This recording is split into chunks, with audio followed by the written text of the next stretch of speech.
I don't know. I almost feel like I want to just discuss other movies rather than get on to Rings of Power. I know it's coming. I know we're gonna have to get there eventually, but man, I feel like since I've got the connoisseur of like Steven Seagal movies, I would probably watch any of them rather than watch another episode of Rings of Power. Yeah, I'd say I'd probably stand by that. At least there's entertainment factor to be had from Steven Seagal flicks. You know? Yeah, there's more to laugh at. It doesn't just make you sad. Yeah. I do like the idea of a morbidly obese 70-year-old man who's still somehow doing black ops for the CIA in most of his movies. So it's and the chicks all need him right talented. Now. The good thing is there's so much of him to go around. So you know, like multiple women can have him simultaneously.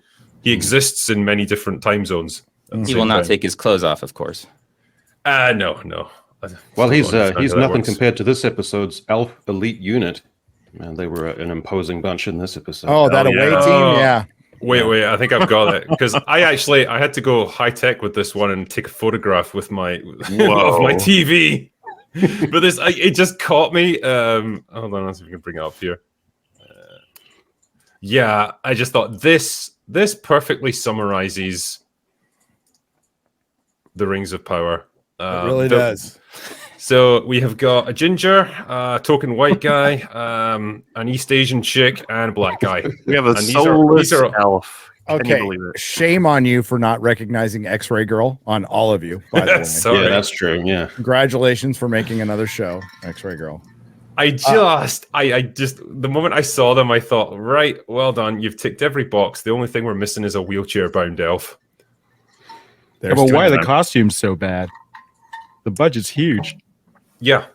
They only had $1 billion, guys. Come on. Yeah, geez. Come on.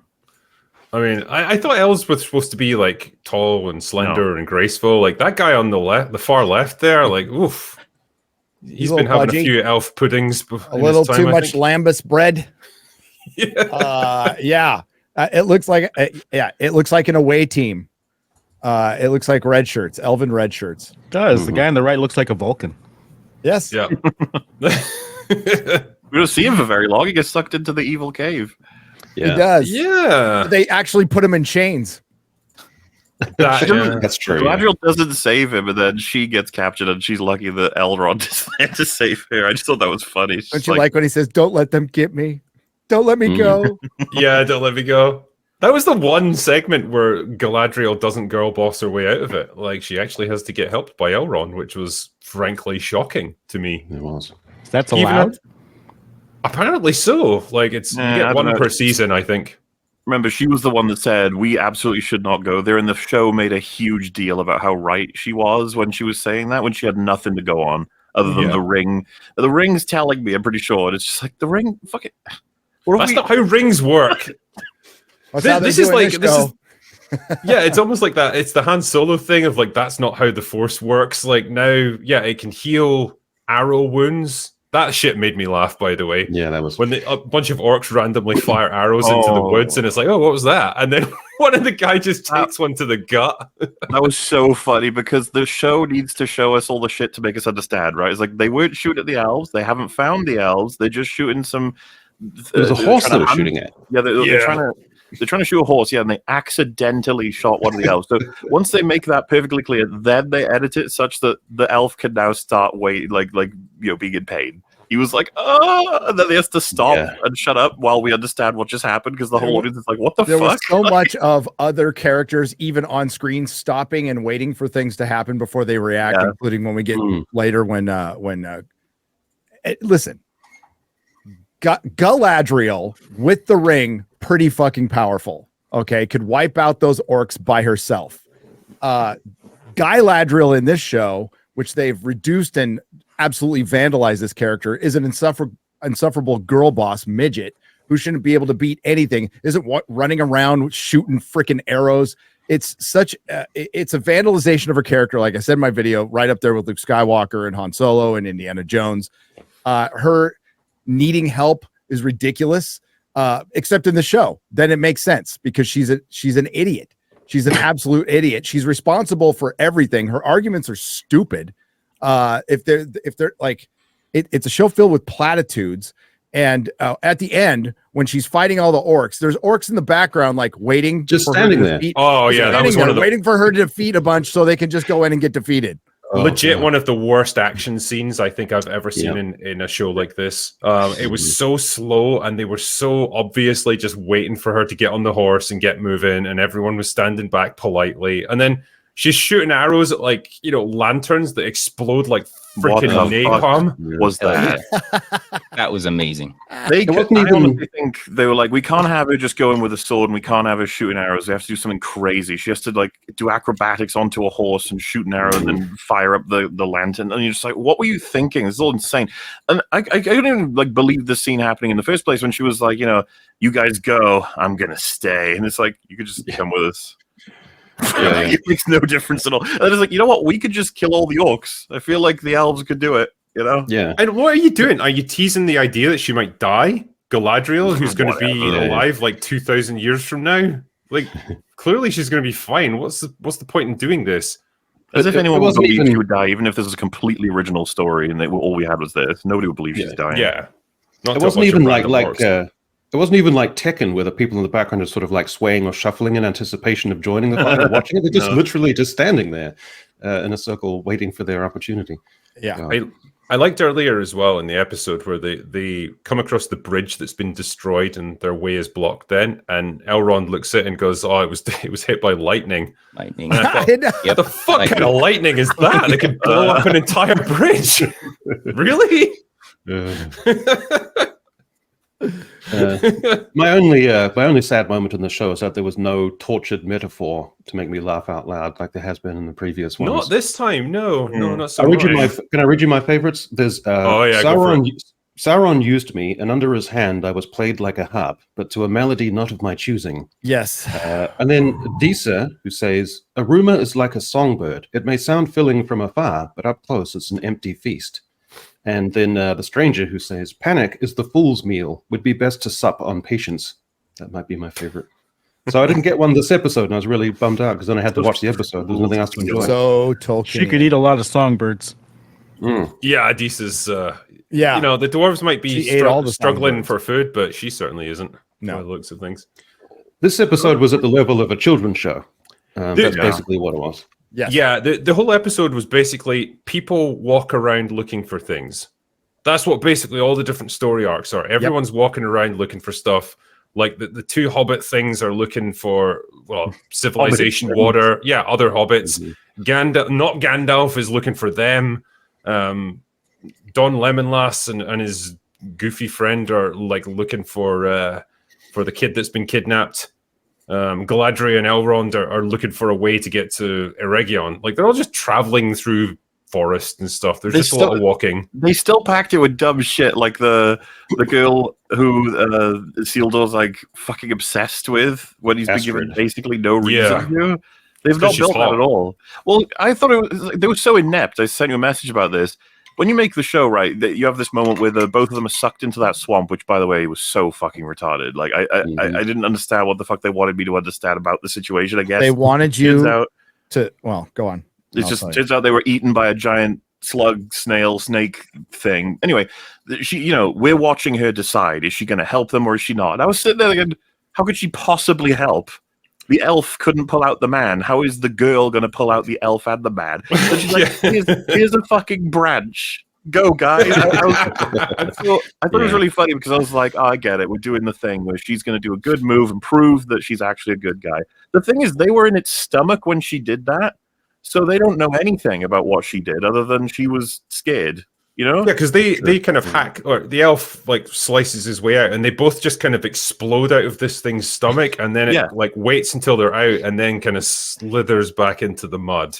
And like you say, they had no idea that she'd gotten them out, and that they were now up above the mud level. So he just did that randomly, and just it worked out.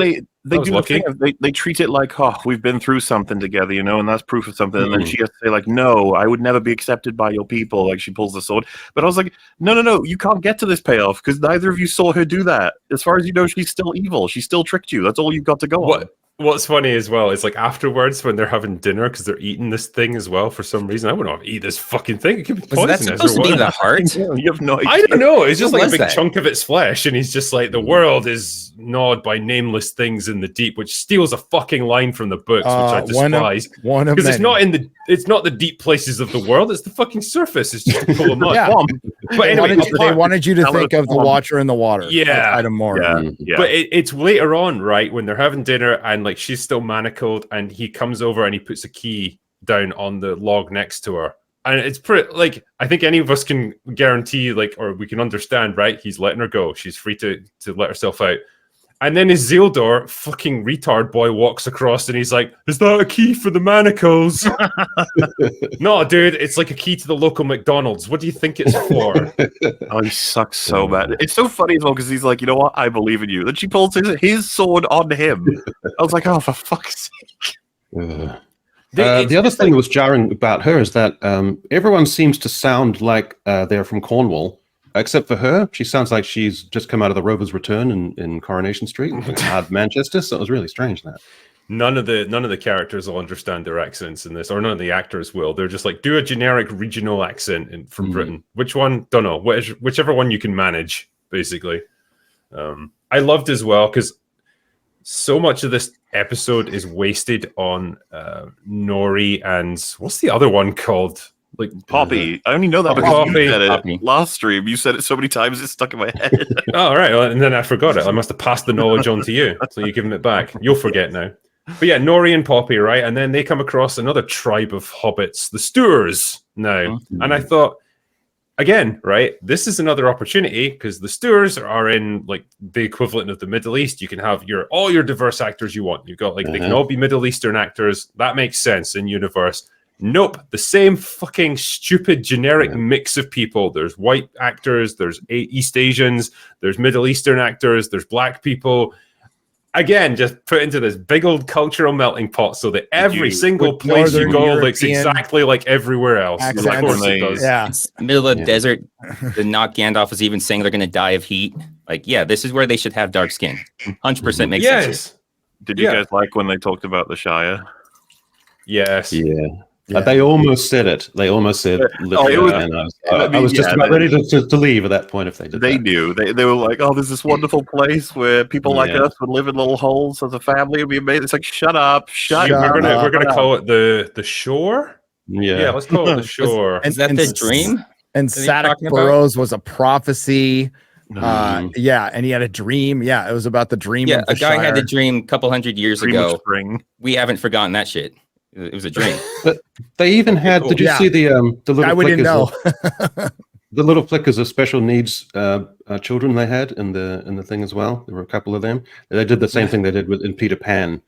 So they even put that in the super, wonderful egalitarian, ethnically diverse society in the middle of the desert. It's just, like I say, this is your opportunity, right? When you're in the Middle East, like you can have all the diverse actors you want. It makes sense in universe. Do what Game of Thrones did. That allows you to get a nice balance of your overall cast. But everywhere has to be just a big old cultural melting pot. Of Well, course they don't it want. does. They're And by the afraid way, of typecasting anything. the stores. right? Frodo is a store. So those are the ancestors of Frodo. Woohoo. Great. Awesome. Yes. I feel better now. Did you see I could when, stand Bombadil. I could stand him. I thought that was quite a nice little sequence. I didn't understand why he's there though, right? Because he's supposed to be in the forests of like the north. The old forest. Like, Yeah, yeah. like, he came to see he wanted to see if it was a desert. Yeah, that's their bullshit explanation. It's like, he's just visiting or whatever. Like, fuck off. And The summer home. now he's like this guy who's fully aware of events throughout the world. He's like connected to everything. He knows what Gandalf's destiny is, and he's going to teach him magic and stuff. Like, I'm trying to just like describe this quickly, but Tom Bombadil wouldn't care about any of that stuff. He is like, he's a deity of like nature. Like that's No, all he he's is. Like, Yoda. He's Yoda. well, in this he is, yeah. But like in the books and like the proper version of him, he doesn't understand any of this stuff. He doesn't care about any of this stuff. He understands like nature. He understands trees and rivers and streams and stuff, and like whatever is within the bounds of his realm. That's it. He doesn't care about anything else.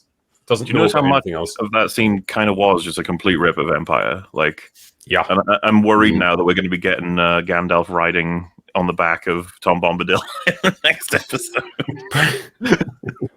Probably. Or the other way around. Point being, though, yeah, like him being like, I was sent here. He's desperately looking for the two friends he thinks he may have killed, and he's like, could it be under the stars? Then the guy is like, so you got to take on two Sauron and a wizard. You ready to trade? It's like, do you remember when you had the two friends that you cared about? Like, Yeah. they may be dead. They should be dead, by the way. Last we saw them, they got skyrocketed up. And then they landed on the floor. It's like, so their bones ain't in the same place as their skin. You generally don't survive a fall from hundreds of feet after getting blasted out of a tornado. You had to think about that. You're like, what was the last time we saw him? Oh, being blasted away in a freaking dust devil. You saw that. They were about 100 feet in the air. And he's like lost all interest, which to be fair, they are pretty annoying. So no, but Bomb Bombadil, who they have in this, is just a dude. It's just a guy. He doesn't even he's completely different in the book. He's aloof. He is the eldest that they had to tell us. Remember when they had to tell us like 3 times or 2 times that he's the eldest, the name of the episode, by the way. And he's maybe some these like there's no for sure origin, but maybe he's like an offshoot of the Song of Creation. Like he's that, and he's just an aloof guy. This is why they specifically say, hey, why don't we give in the Council of Elrond, we should give the ring to Tom. And he's like, I thought about it, but he'd just lose it. You know, that's what Tom Bombadil is. Yeah, because he'd forget about it. Yeah, because it wouldn't even hold just forget about it to his memory. Yeah, and like that's his nature. Like he, as I say, he cares about like the simple things, like the trees and plants and growing things and stuff. And he doesn't know much about the outside world. How powerful is he supposed to be? Well, it's more that like other things that don't have power over him. Like the ring doesn't have any power over him. So like you can put it on around him, and you're still visible to him. And it doesn't tempt him in any way. So. Isn't he just a big mystery? Like we don't really know or what he is. You're not meant to specifically know. There. He's just kind of a part and above everything. Like not really connected. It's pretty powerful in his realm, kind of up there with an Ent. Yeah, he's like a forest spirit. And they sort of theorize like, okay, say like you just leave it in his realm, right? The ring. Like, can he protect it at least? And they say, well, no, he's not that powerful. Like, if Sauron takes over the whole world just by military force, like, he'd be able to eventually kill Tom Bombadil as well. Like, he's not invincible. So, he's not a god or anything. But what's the dealio with the Dark Wizard? What's going on? What is that? I've got the horrible feeling that it's Saruman or something. That would be so stupid. So I was gonna ask, is this gonna be my feeling, he fights Gandalf like cleanses him or something, and then he's like, I'm not gonna go by Dark Wizard anymore. I'll go by my old name, Saruman. You'd be like, I theorized if it's Saruman, then like they're gonna wipe his memory or some stupid shit like that. Bring him please no. Nothing is off limits with this fucking show. That's the thing. If anyone said like, no, it wouldn't be Saruman, it's like you don't know. You don't know. You honestly don't know. It kind of has to be because they're dancing around not giving his name. Same thing with the not Gandalf. If the name doesn't mean anything, why are they hiding it? Like, why aren't they just saying what the name is? Like, it makes no sense unless they are these. Is there any potential, right? And I know this has probably been talked about before. That the stranger isn't Gandalf, it's Saruman. I was thinking that, but I think that's like too intelligent for the show. I think they want him to be Gandalf because will they give us a title card when they reveal it, like Mordor? That one black Hobbit lady, she even said, "Oh, he's Grand Elf." Like she even trying as hard as they can to tell you it's Gandalf. You got to think more cynically. Like they want him to be Gandalf because they know people like Gandalf. They're relying on. They've given him lines from Gandalf, the "Follow Your Nose" shit from season 1. There's been loads, but they definitely want us to like him. So Saruman's going to be more controversial. I missed actually. Disbrew pointed out that we missed that. He's got to find the Gand, which is the magic staff, which is what his name, which his name's derived from. Yeah.